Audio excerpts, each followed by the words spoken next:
मेरी अपनी पसंद KTB ज्वेल पैलेस। आदाब नाजरीन, A1 टीवी की जानिब से आज मैं मौजूद हूँ रायचूर शहर के रुकन असम्बली डॉक्टर शिवराज पाटिल के दफ्तर में। और मेरे सामने रियासती बीजेपी के जो सदर हैं माइनॉरिटी मोर्चे के, आज रायचूर शहर को आए हुए थे और कई नौजवान यूथ आज बीजेपी में शामिल भी हुए हैं। आइए मैं सबसे पहले इनका तारुफ भी कराता हूँ और इनसे तफसीली बात भी करता हूँ। A1 टीवी उर्दू में आपका शुक्रिया। अस्सलाम वालेकुम वरहमतुल्लाहि वबरकातुहू। मैं सैयद सलाम बेंगलुरु से रहने वाला हूँ और मुझे सदर के अपॉइंट किया है माइनॉरिटी मोर्चा की तरफ से। नाजरीन, सैयद सलाम जी जो इससे कबल मुजम्मिल बाबू थे, आज तकरीबन 20-25 दिन कबल ये सदर की हैसियत से रियासती बीजेपी माइनॉरिटी मोर्चे के सदर नामज़द हुए हैं। और अच्छी बात यह है कि 20 दिनों में इन्होंने रियासत के कई अजला के दौरा किए हैं और आज ख़ास तौर पे रायचूर शहर भी आए थे और यहाँ पर कई नौजवान आज बीजेपी में शामिल हुए हैं। इसकी कोई ख़ास वजह?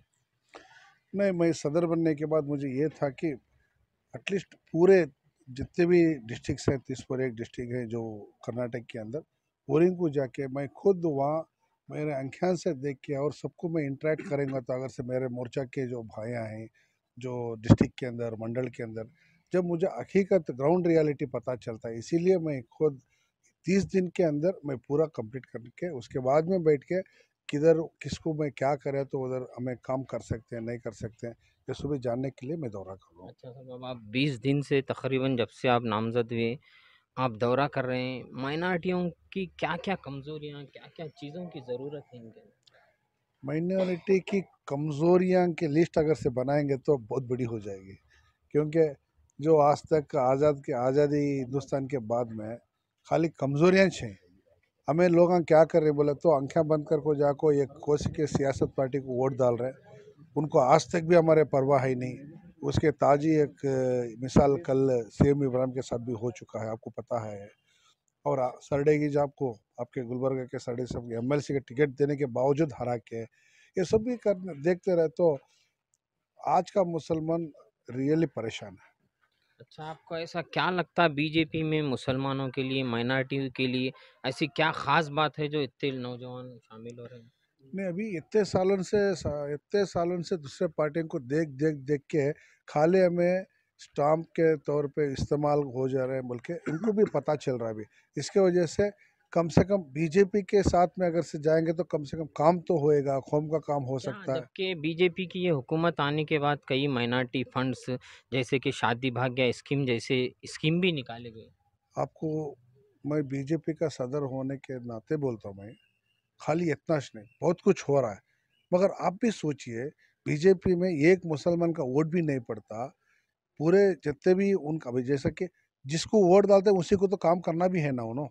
अब ऐसा नहीं कि वोट कोई डाल रहे हैं स्कीम किसी को निकाल रहे हैं, जब वो भी नाराज होते हैं ना। मगर आप इसके जैसे लोग, मुजम्मिल बाबू जैसे लोग, स्टेट तक अब्बास नकवी जैसे लोग, कई लोग तो इसमें हैं ना भाई। है मगर हमारी तादाद बहुत कम है ना। हमारे भी सुन मतलब अपना भी पावर होना चाहिए, स्ट्रेंथ होना चाहिए ना वहाँ तक सुनाने के लिए। अभी लगातार कोशिश कर रहे हैं। अभी 300 करोड़ KMDC में भी पूछे हैं, उसको भी दे रहे हैं बोल के बोले। अभी जितने भी जो उर्दू कमेटी नई बन चुकी थी, अब इंशाल्लाह 8-10 दिन के अंदर वो भी मुकम्मल हो जाएगी।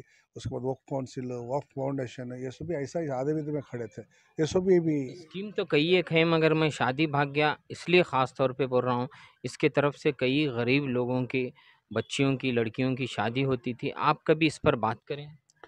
शादी बागा क्या क्या है, खाली एक ही एक इसके वजह से उनका, क्योंकि आपको देख सकते हैं ज़मीर अहमद साहब खुद बोले हैं अगर शादी बागा एक कॉन्स्टिट्यूंसी में 2 या 3 देते हैं, कहते हैं कितना अच्छा शादी हो सकते हैं बोल के।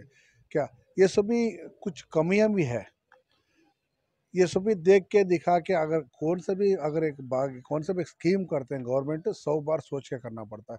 इसका ताज़ा बहुत पुराना मिसाल उर्दू का न्यूज़ जो चला था ना, कितने जने का मर्डर हो गया, क्या क्या तकलीफें हो गई मुसलमानों को।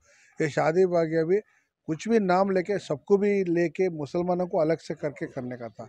जब शादी बोल के आते ना वो पक्का हो गया कि मुसलमानों का चेक स्कीम बोल के।